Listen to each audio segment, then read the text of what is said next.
24 की लड़ाई अब श्री राम पर आई। मिले मुलायम कांची राम। श्री राम बहाना सिर्फ वोट बैंक निशाना। श्री रामचरितमानस पर घमासान अभी थमा नहीं कि स्वामी प्रसाद मौर्य ने एक बार फिर से सनातन के अपमान का नया अध्याय खोल दिया। ये वही स्वामी प्रसाद मौर्य हैं जो 2021 तक बीजेपी में रहे और फिर समाजवादी पार्टी का राग अलापने लगे। दरअसल मौका था काशीराम महाविद्यालय में काशीराम के मूर्ति के अनावरण का। पूरा समाजवादियों का मजमा था, अखिलेश यादव की मौजूदगी भी थी। ऐसे मौके पर समाजवादी पार्टी के नए नवेले महासचिव स्वामी प्रसाद मौर्य ने बीएसपी का पुराना नारा दोहरा दिया।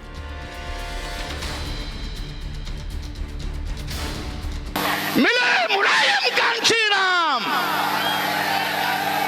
मिले मुलायम कांची राम। जानबूझ करके हिंदू सनातन की भावना भड़का रहे हैं, जो बहुत ही असंवैधानिक है, बहुत ही निंदनीय है। हम इसकी घोर निंदा करते हैं और पुनः एक बार योगी आदित्यनाथ जी से हम मांग करते हैं, मुख्यमंत्री जी से, कि तत्काल स्वामी प्रसाद मौर्य जी पे कठोर कार्रवाई किया जाए, उनकी गिरफ्तारी किया जाए। भारत का संविधान, उसको बचाना, भारत का अजीम लोकतंत्र, अखिलेश जी कह रहे हैं हमें उसको बचाना। जातिगत जनगणना जो इस वक्त पूरे देश की सबसे बड़ी समस्या है, वो चाहते हैं कि उत्तर प्रदेश में, देश में सोशल जस्टिस मॉनिटरिंग कमेटी बने। इसके बाद फिर क्या था? स्वामी प्रसाद मौर्य का विवादित नारा सोशल मीडिया पर वायरल होने लगा। किसी भी धर्म का उद्देश्य नहीं होता।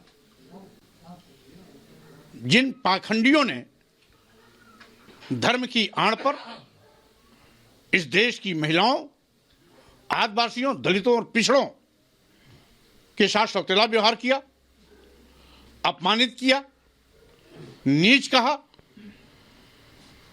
मारने पीटने का पात्र बताया, सम्मान न किए जाने की बात कही, हम समझते हैं ये धर्म नहीं है और सीधा सीधा ये अधर्म है। इस देश की महिलाओं, आदिवासियों, दलितों, पिछड़ों को अपमानित करना अपना धर्म मानते हैं, धर्म का हिस्सा मानते हैं।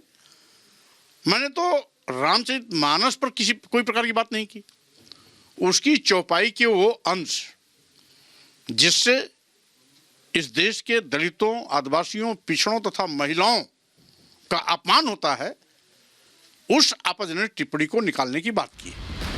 अब ऐसे में सवाल ये कि क्या स्वामी प्रसाद मौर्य बार बार विवादित बयान देकर कहीं चुनावी प्रयोग तो नहीं कर रहे? दरअसल स्वामी प्रसाद मौर्य जब से विधानसभा चुनाव हारे हैं, तब से तिलमिलाए हैं। बीजेपी को घेरने के चक्कर में लगातार सनातन का अपमान कर रहे हैं। ऐसे में ऐसा ना हो कि आने वाले चुनाव में कहीं स्वामी प्रसाद मौर्य ही हवा में ना उड़ जाए। Bureau report, Republic Bharat. और स्वामी प्रसाद मौर्य अपने बयानों से बाज नहीं आ रहे हैं। लगातार हिंदू धर्म, हिंदुओं की आस्था, सनातन प्रेमियों की आस्था को ठेस पहुंचा रहे हैं। इसके पहले श्री राम पर दिए बयान से पहले किस तरह से रामचरितमानस का अपमान किया था उन्होंने, ये आपको बता देती हूँ एक बार। हिंदुओं का बड़ा धर्म ग्रंथ नहीं है रामचरितमानस, ये बात उन्होंने कही थी तो कई सवाल भी पूछे गए थे उनसे, लेकिन बार बार अपनी बात पर अड़िग थे स्वामी प्रसाद मौर्य। 85% हिंदुओं के खिलाफ है रामचरितमानस।